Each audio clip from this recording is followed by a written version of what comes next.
కొన్ని విషయాలు మనకి ప్రభు నేర్పించబోతా ఉన్నారు. అయితే యేసుక్రీస్తు ప్రభు కనపడ్డాడని, ఆయన లేచి ఉన్నాడని ఎవరికి చెప్పింది? వారి శిష్యులకు చెప్పింది. ఆమె శిష్యులకు చెప్పినప్పుడు వారు ఏం చేశారంట? వారు విని నమ్మకపోయేది. ఇది మనకి మెయిన్ ఇంపార్టెంట్ ఈరోజు. అంటే యేసుక్రీస్తు ప్రభు లేచి ఉన్నాడని, ఆమె చూశానని తన శిష్యులతో చెబితే వారు నమ్మలేదు అన్న విషయాన్ని మనం విన్నాం కదా. అయితే ఈమె మనిషి చెబితే వీరు నమ్మలేదు, కానీ మరి యేసుక్రీస్తు ప్రభువే ఎన్నోసార్లు చెప్పారా లేదా? ఎన్నోసార్లు మనిషి కుమారుడు పాపుల చేతికి అప్పగింపబోతున్నాడు, వారు ఆయనను చంపుతారు, సమాధి చేయబడతాడు, 3వ దినాన లేచి మరలా మీ మధ్యకి నేను వస్తాను అన్న మాట యేసుక్రీస్తు ప్రభు ఎన్నో మార్లు వారి శిష్యులకి చెప్పారండి. అయితే ఎన్నిసార్లు వారు ఆ మాట విన్నా, యేసుక్రీస్తు ప్రభు మరణమైపోయిన తర్వాత ఆయన మరణమై 3వ దినాన తిరిగి లేచి వచ్చాడన్న మాట విని చెబుతా ఉంటుంటే వారంట ఆ మాటను విన్నారు, కానీ వారు ఆ మాటను నమ్మకపోయేది. హల్లెలూయా. ఇప్పుడు వారు ఆ మాట వినలేదు అన్నప్పుడు వారిని చూస్తే మనకేమనిపిస్తూ ఉంటది? మనకేమనిపిస్తుంది? వీరు అవిశ్వాసులు అనిపిస్తుంది. వీరు చాలా అవిశ్వాసులండి. అందుకనే యేసుక్రీస్తు ప్రభు చెప్పిన మాటను కూడా వీరు నమ్మకపోయారంటే, యేసుక్రీస్తు ప్రభు వారితో చెప్పలేదంటే చెప్పిన మాటను ఒకసారి చూద్దాం. మత్తయి సువార్త ఏంటి ఒకసారి? మత్తయి సువార్త 16:21 చదవండి.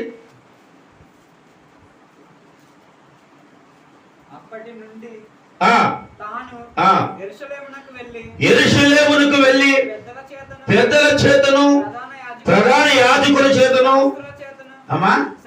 శాస్త్రుల చేతను అనేక హింసలు పొంది చంపబడి 3వ దినమున లేచుట అసత్యమని యేసు తాను శిష్యులకు తెలియచేయగా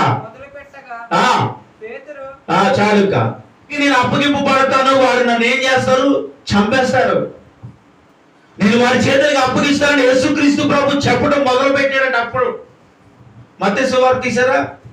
17:22-23 చదవండి. 17వ అధ్యాయము 22-23 వచనం చదవండి. వారు గలిలయలో సంచరించుచూ ఉండగా యేసు ఇలాగ చెప్పెను, మనిషి కుమారుడు మనుషుల చేతికి అప్పగింపబోచున్నాడని, వారు ఆయనను చంపుతారు, 3వ దినమున ఆయన లేచునని వారితో చెప్పగా ఏం చేశారండి? ఎందుకు అంటే యేసుక్రీస్తు ప్రభు పాపుల చేతికి అప్పగింపబడతారని, ఆయన చనిపోతాడని, తిరిగి 3వ దినాలు లేస్తాడని యేసుక్రీస్తు ప్రభు చెప్పినప్పుడు వారు బహుగా దుఃఖపడ్డారంట. అంటే దానికి అర్థం ఏంటంటే ఏడ్చారు, కృంగిపోయారు.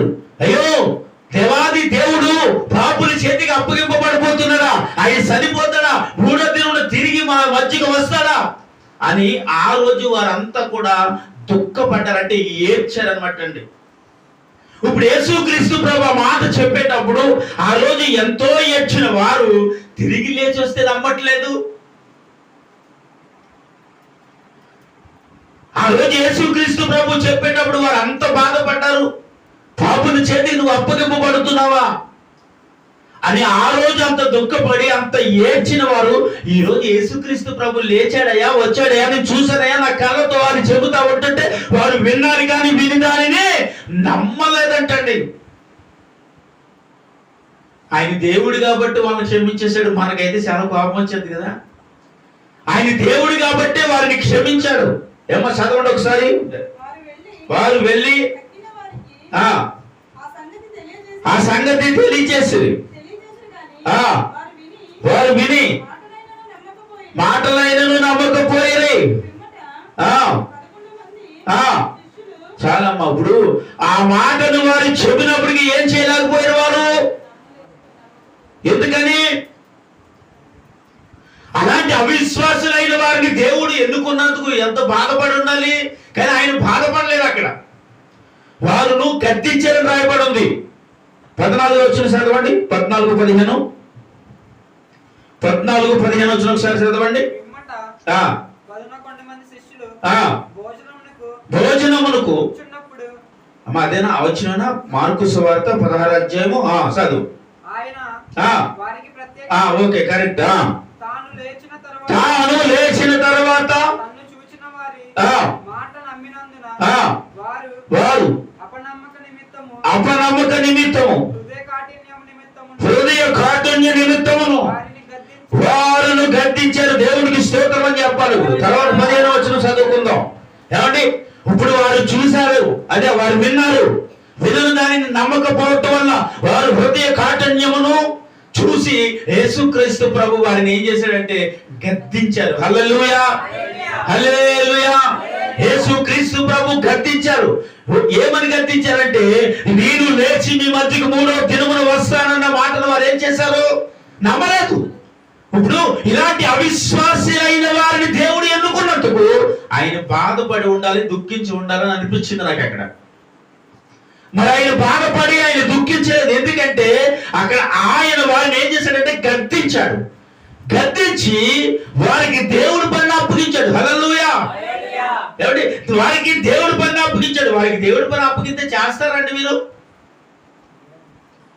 యేసుక్రీస్తు ప్రభు మరణిస్తాడని తిరిగి లేచి వస్తాడన్న మాట విన్న వారే నమ్మలేదు. మరి యేసుక్రీస్తు ప్రభు పని చేస్తాడు. యేసుక్రీస్తు ప్రభు ఎలా నమ్మాడు కాబట్టి ఆయన ఆ 11 మంది 12 మందిలో ఒకడు తప్పిపోయాడు. ఆ 11 మందిని దేవుడు ఏర్పరచుకోవడానికి కారణం. హల్లెలూయా. ఏమండి, వీరు ఎవరయ్యా అంటే వీరు అవిశ్వాసమైన వారే. వీరు దేవుడు అంటే వారు వినివన్నీ కూడా ఏం చేయలేదంటే వీరు లక్ష్య పెట్టలేదు. వారు హృదయ కాఠిన్యమును బట్టి, అంటే వారి హృదయం ఏమైంది, ఇంకా వారిని ఇంకా నమ్మలేదు. యేసుక్రీస్తు ప్రభు లేచి మళ్ళీ మా మధ్యకు వస్తాడు అన్న ఆ నమ్మకం వారిలో లేదు. అంటే యేసుక్రీస్తు ప్రభు ఏర్పరచుకున్న వ్యక్తులు ఎవరంటే ఇక్కడ నమ్మకం లేని వారిగా ఉన్నారు. ఇక్కడ నమ్మకం లేని వ్యక్తులను దేవుడు ఎన్నుకుని, నమ్మకం లేని దేవుడు వ్యక్తుల్ని ఏర్పరచుకుని వారి దగ్గరికి వచ్చి, రే బాబు నేను మరలా 3వ దినమున లేచి మీ వద్దకు వస్తాను కదా, నేను వచ్చానని వారితో మాట్లాడి వారిని గద్దించి సర్వలోకమునకు వెళ్ళి సర్వజనులకు స్వార్థ ప్రకటించిన దేవుడు పని అప్పగిస్తున్నాడు. దేవుడు చూడండి 15వ వచనం చదవండి. మరియు మీరు సర్వలోకమునకు వెళ్ళి సర్వ సృష్టికి సువార్త ప్రకటించిన. చప్పట్లు కొట్టేసి నామమున మహిమపరచుదామండి. యేసుక్రీస్తు ప్రభు బ్రతికి 3వ దినాన వస్తేనే నమ్మని ఆ 11 మందికి దేవుడు పనిని ఏ రీతిగా అప్పగించాడండి? ఒక నమ్మకం లేని వ్యక్తుల చేతులు దేవుడు పనిని ఏ రీతిగా అప్పగించాడండి? వీరు చూస్తేనేమో యేసయ్య బ్రతికి వచ్చాడంటే నమ్మట్లేదు వీరు. ఆయన వెళ్ళేటప్పుడు ఏమన్నాడంటే, బాబు నేను చనిపోతాను, తిరిగి మళ్ళీ వస్తాను 3వ దినాన. ఈ మాటను వారి వెనక వారు ఏం చేశారంటే, మా యేసుక్రీస్తు ప్రభు చనిపోయారు కదా, సమాధి చేయబడ్డారు కదా, ఎలా మళ్ళీ తిరిగి లేచి వస్తారు? ఆయన ఏం చేశారంటే ఇక్కడ మత్తయి సువార్త 17వ అధ్యాయంలో ఏమన్నాడంటే, నేను లేచి మళ్ళీ మీ మధ్యకు వస్తాను అన్నాడు. హల్లెలూయా. ఆయన లేచి మీ మధ్యకు వస్తారంటే ఆ మాటను మీరు గుర్తించట్లేదు. అంటే వీరు ఎవరంటే అవిశ్వాసము కలిగిన వారే. కానీ వీరి అవిశ్వాసమును చూసి యేసుక్రీస్తు ప్రభు వీడిని వదిలేస్తాడేమో అనుకున్నాం అనిపిస్తుంది ఆ వాక్యం చదివేటప్పుడు. ఎందుకంటే మరి వారు విని ఏం చేశారు?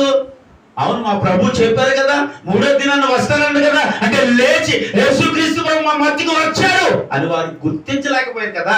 అంటే వారిని ఏమంటాం మనము? అవిశ్వాసులమని అంటాం. కానీ యేసుక్రీస్తు ప్రభు దగ్గరకు వచ్చి వారిని గద్దించి సర్వలోకమునికి వెళ్ళి సర్వ సృష్టికి సువార్త ప్రకటించండి. ఆమేన్, హల్లెలూయా. అంటే దేవుడి పనిని ఎలాంటి వారికి అప్పగించాడు చూడండి దేవుడు. ఈరోజు యేసుక్రీస్తు ప్రభు ఒక పని అప్పగించబడినప్పుడు ఆ అప్పగించబడిన వ్యక్తి ఎలాగున్నాడో చూడాలి మనం. గుణవంతుడు, గుణవంతురాలు, బుద్ధిమంతురాలు, దేవుడు ఏమీ చూడలేదు.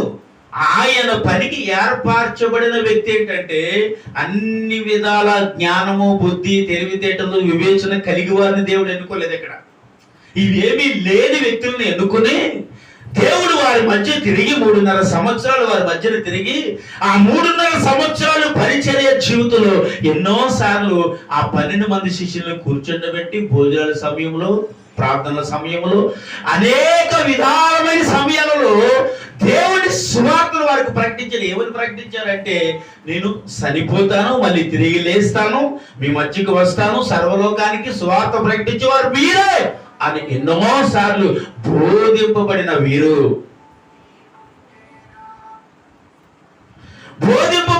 ఏం చేశారండి?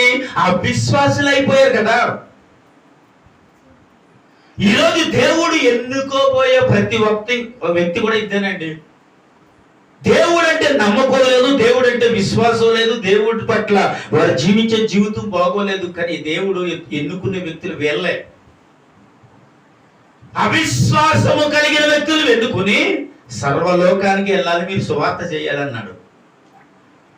నేను అనుకున్నాను వీరు సర్వలోకానికి వెళ్ళి అసలు సువార్త చేస్తారా? వీళ్ళంత అవిశ్వాసం కలిగిన వాళ్ళు కదా. మా యేసయ్య చనిపోయాడండి, తిరిగి లేచాడు, మా మధ్యకు వచ్చాడు, మీ పాపం మీతో మీ పాపమును క్షమించబడ్డానికి ఆయన రక్తం చేత మీరు కడగబడాలి, మార్పు చెందాలి, మార్పు పొందాలి, రక్షణ పొంది పరలోక రాజ్యము సమీపించింది, పాపాల నిమిత్తమని యేసయ్య మరణించాడని మీరు సువార్త ప్రకటించే వారిగా ఉన్నారు. మీరు నాకేమనిపించిందంటే వీరు అవిశ్వాసముగా ఉన్నారు కదా, ఈ సువార్త చేయగలరా? కానీ యేసుక్రీస్తు ప్రభువుకు ఉన్న నమ్మకం ఏంటంటే సువార్త చేయడానికి వారిని దేవుడు ఎన్నుకోబడిన వ్యక్తులు వారు. హల్లెలూయా. అయితే దేవుడు ఎన్నుకోబడిన వ్యక్తులు ఎలాగుంటారు అంటే, దేవుడు ఏర్పరచబడిన వ్యక్తులు ఎలాగుంటారంటే, వారు అవిశ్వాసములు, నమ్మకం లేని వారు, యథార్థత లేని వారు, వారి జీవితాలు భయంకరంగా ఉన్న వారిని దేవుడు ఎన్నుకుని వారి జీవితాలు మార్చి, వాళ్ళ బ్రతుకులు మార్చి, వాళ్ళ ఆలోచనలు మార్చి దేవుడు పని చేయడానికి వాడుకోవడానికి నిలబెట్టుకున్నాడండి ఇక్కడ. హల్లెలూయా. ఎందుకంటే వారు చదువు లేని వాళ్ళు, ఎందుకంటే వారు విద్య లేని పామరులను రాయబడి ఉంది. అంటే వారికి చదువు కూడా లేదు, అంత జ్ఞానం కూడా లేదు, అంత వ్యాపారం చేయబడిన వారు, అనుభవం కలిగిన వారు కూడా ఏం కాదు వీరు. కానీ ఇలాంటి వారిని దేవుడు ఎన్నుకుని ఏర్పరచుకుని దేవుడు పని చేయడానికి వాడుకుని ఆయన చనిపోయి 3వ దినాలు లేచి వస్తే వారు ఎవరు కూడా నమ్మట్లేదు యేసుక్రీస్తు ప్రభుని. ఆ నమ్మలేని వ్యక్తుల దగ్గరకు వచ్చి, నా పని మీరే చెయ్యాలి బాబు, మళ్ళీ ఎలా చేయాలి? సర్వలోకానికి వెళ్ళి సువార్త ప్రకటించాలి. హల్లెలూయా. చెప్పండి, సర్వలోకానికి వెళ్ళి మీరే సువార్త చేయాలి. అయితే ఒక్కొక్కసారి మనకు అనిపిస్తుంది, యోగ్యత లేని వాడిని, యోగ్యత లేని దాన్ని, పనికిరాని వాడిని, పనికిరాని దాన్ని, ఇంకా నా జీవితంలో దేనికి నేను ఒకవేళ పనికిరాని వాడినేమో అని మనం అనుకుంటాం, చూసారా? అయితే అలా ఉన్న ఒక వ్యక్తి మోకరించి దేవుడికి అప్పగింపబడితే వారి బ్రతుకులు, వారి జీవితాలు, వారి ఆలోచన విధానాలు కూడా దేవుడు మార్చేయగలిగాడు. స్తోత్రం చెప్పాలి. ఎందుకంటే నేను అంటాను, ఆయన ఒక పరిశుద్ధ అగ్ని. ఆయన అగ్ని చేత మనల్ని కాల్చి మనల్ని ఏం చేస్తాడు చెప్పాలండి? మేలిమి బంగారం ఎలాగుంటుందో బంగారంలో తయారు చేయగలడు నిన్న. దేవుడికి స్తోత్రం. హల్లెలూయా. ఎందుకంటే ఆయన అగ్ని కాబట్టి. ఆయన అలాంటి కంసాలు అగ్ని వంటి వాడని బైబిల్లో రాయబడింది. కాబట్టి ఆయన ఏం చేశాడంటే వీరిని కాల్చాడంటే, వాళ్ళ బలహీనతలు కాల్చాడు, వాళ్ళ అవిశ్వాసాన్ని కాల్చాడు, వాళ్ళలో ఉన్న ఏదైతే ఏ బలహీనతలు అయితే ఉన్నా వాటిని కాల్చి అన్నాడు, లేచి సర్వలోకానికి వెళ్ళండి, నా సువార్తను ప్రకటించండి. ఆమేన్. హల్లెలూయా. అయితే మీరు సర్వలోకానికి వెళ్ళి సువార్త ప్రకటించడానికి మీరు ఏం చేయబడ్డారా అంటే, అక్కడ అపోస్తుల కార్యంలోనికి వెళ్ళిపోతే 2వ అధ్యాయంలోనికి ఎవరు వెళ్ళిపోకండి ఇప్పుడు వెళ్ళిపోతే వారు మేడగదిలో 120 మంది కూడుకుని వారు ప్రార్థన చేయనప్పుడు అక్కడ అగ్ని వారి మీదకి దిగిందని, పరిశుద్ధాత్ముడు వారి మీదకి దిగి వచ్చారని, అక్కడ వారి జీవితాలంతా మార్చబడిందని విన్నాం అక్కడ. హల్లెలూయా. వారు అప్పటికల్లా దేవుడు సువార్త చేయగలిగారు, వారు అప్పటికల్లా దేవుడు పని చేయగలిగారు. అంటే దానికి అర్థం ఏంటంటే, అవిశ్వాసులైన వారిని దేవుడు ఏర్పరిచి వాడి మేడగదిలో కూడుకోవడంటే వ్యక్తిగతమైన అనుభవాలలో వారు కూడుకోవటం. హల్లెలూయా. అంటే వారు ప్రార్థనని అనుభవాల్లోనికి వెళ్ళినప్పుడు, వారు దేవుడికి అప్పగించబడినప్పుడు దేవుని అగ్ని చేత వాళ్ళని కాల్చి, వాళ్ళలో ఉన్న బలహీనతలను కాల్చి దేవుడు వారి పని కొరకు ఎన్నుకున్నాడండి. హల్లెలూయా.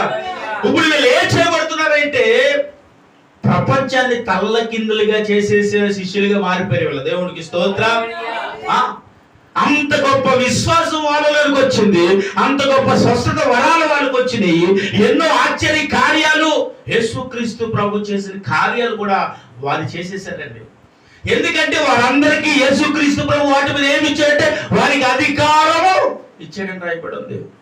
స్వస్థపరచుడికి అధికారం ఇచ్చాడు, దెయ్యాలు వెళ్ళగొట్టడానికి అధికారం ఇచ్చాడు, లోకం సర్వలోకానికి వెళ్ళి అనేకులకు సువార్త ప్రకటించి మార్పు చెంది మారుమనసు పొంది రక్షింపబడటానికి క్రీస్తు ప్రభు తన 12 మంది శిష్యులను ఏర్పరచుకుంటే వారు ఆ మేడగదిలోకి కూడుకున్న తర్వాత వారి బ్రతుకులు మారినాయండి. స్తోత్రం చెప్పాలి.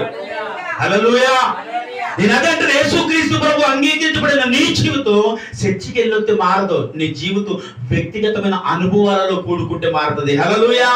నిజమండి, వ్యక్తిగతమైన అనుభవం కావాలి, కన్నీటి ప్రార్థన కావాలి. ఆ ప్రార్థనలో దేవుడు నిన్ను ఏం చేస్తాడంటే ఆయన అగ్నితో నిన్ను ముట్టి వారిలో ఉన్న బలహీనతలు ఎలా అయితే బయటకు తీసాడో వారు భాషలు మాట్లాడుతూ ఉన్నప్పుడు అక్కడ పేతురు లేచి ప్రసంగం చేస్తే ఇంచుమించు 3000 మంది వెంటనే మారిపోయారు. దేవునికి స్తోత్రం. హల్లెలూయా. 3000 మంది అండి వెంటనే మార్పు చెంది మారుమనసు పొంది వెంటనే వారు రక్షణ పొందాలంటే అక్కడ వారు. అంటే ఎన్ని ప్రసంగాలు చేస్తే ఈరోజు 3000 ఆత్మలు రక్షించగలం మనం? ఒకే ఒక ప్రసంగం చేశాడు పేతురు నిలబడి. ఒకే ఒక ప్రసంగం ద్వారా 3000 మంది రక్షింపబడటానికి కారణమయ్యాడండి. ఎంత గొప్ప విశ్వాసంలోకి వచ్చాడో చూడండి. అప్పుడు ఎంత గొప్పగా దేవుళ్ళు వాడబడుతున్నాడో చూడండి, ఎంత గొప్పగా దేవుడి కొరకు నిలవబడ్డాడో చూడండి. ఏమయ్యా ఇంతలో నిలవబడటానికి కారణం ఏంటంటే అవిశ్వాసులైన వారికి దేవుడు పని అప్పగిస్తే ఆ పనిలో వారు నమ్మకంగా మేడగదిలో కూడుకున్నారు కాబట్టి, ప్రార్థించారు కాబట్టి యేసు నామములో వారికి అనేకమైన అభిషేకాలు వారి మీదకి దిగి వచ్చిన. స్తోత్రం చెప్పాలి. హల్లెలూయా.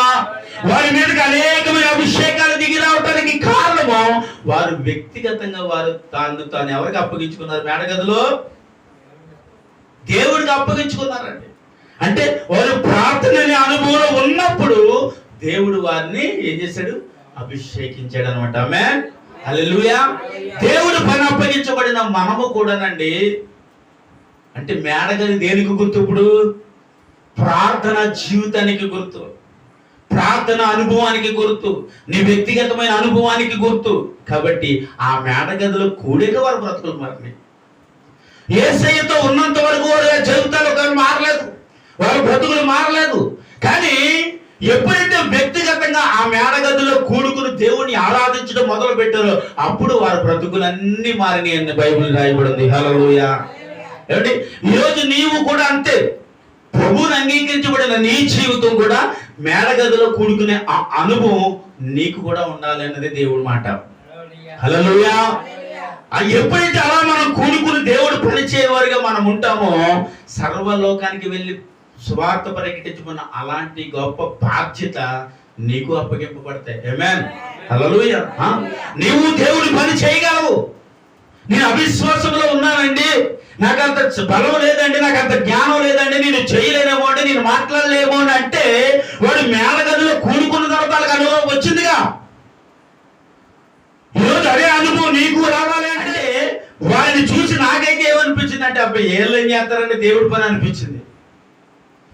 ఏళ్ళని చేయగలరండి దేవుడి పని. యేసుక్రీస్తు ప్రభు తిరిగి వచ్చి మళ్ళీ లేచి మాట్లాడితే వారు అయ్యో వారే నమ్మలేని మనుషులు వారు. అలాంటి నమ్మకలేని మనుషులు దేవుడి పని ఎలా చేస్తాడు అని మనకు అనిపించింది, కానీ యేసుక్రీస్తు ప్రభుకి అనిపించలేదేంటి? మీరు నా పని చేయడానికి మీరు యోగ్యులు కారు, నేను 3వ దినాన్ని తిరిగి లేచి వస్తానంటే ఆ రోజు చెప్పినప్పుడు నమ్మి ఏడ్చారు కదా. మరి ఈ రోజు చెబుతుంటే మరి నమ్మలేదని ఇక్కడ వాక్యంలో రాయబడి ఉంది. ఊరుకో మా ప్రభు చనిపోయాడు అంటున్నారు మీరు, మా ప్రభు సమాధి చేయబడ్డాడు అంటున్నారు. తోమా అయితే అబ్బే ఏమంటున్నాడు? మా ప్రభు చనిపోయి సమాధి చేయబడ్డాడు అని లేడుగా అంటున్నాడు. ఆయన వచ్చి స్వయముగా ఏం చేశాడంట? తోమాతో మాట్లాడి చేతి గాయాన్ని చూపించాడంట. ఆ చేతి గాయాన్ని చూసి తోమా ఆ గాయములో వేలు పెట్టి పొడిసి ఆ బాబు మా యేసుక్రీస్తు బాబు వచ్చాడండి బాబు నన్ను క్షమించండి అంటున్నాడు. హల్లెలూయా. ఇప్పుడు దేని చూస్తేనే కానీ నమ్మలేదు, చేతి గాయాన్ని చూస్తేనే కానీ మా యేసుక్రీస్తు ప్రభు బతికి వచ్చాడని నమ్మలేదు. అంత అవిశ్వాసమైన తోమ కూడా ఈరోజు మన భారతదేశం రక్షింపబడ్డానికి కారణం ఏంటండి? హల్లెలూయా. అంటే నువ్వు రక్షింపబడిన కొత్తలోనో, మార్పు చెందిన కొత్తలో మారు మనసు పొంది రక్షింపబడి దేవుడి సన్నిధిలో ఏదో వెళ్తున్నాను, వచ్చేస్తున్నాను, గడిపేస్తున్నాను అని అనుకున్నాం అనుకోండి, మన జీవితాలు ఖచ్చితంగా మారవని చెప్తాను నేను. ఎందుకంటే వారు అక్కడ అలాగే కనిపించారు. కానీ అలాంటి వారికి దేవుడు పెద్ద బాధ్యత అప్పగించాడు కదా. ఏమండి, నమ్మకం లేని వారు దేవుడు సువార్త ఏం చేస్తాడంటావు? నువ్వే నమ్మలేదురా, బయటికి వెళ్ళి సువార్త ప్రకటిస్తే నీ శని 3వ దినం తిరిగి లేచారని ఎవరు నమ్ముతాడు? యేసుక్రీస్తు ప్రభుతో నడిచిన వారు, తిరిగిన వారు, మాట్లాడేవారు, చూసిన క్రియలు, అద్భుత క్రియలు చూసిన వారు కూడా యేసుక్రీస్తు ప్రభు చనిపోయి తిరిగి వచ్చాడంటే నమ్మట్లే.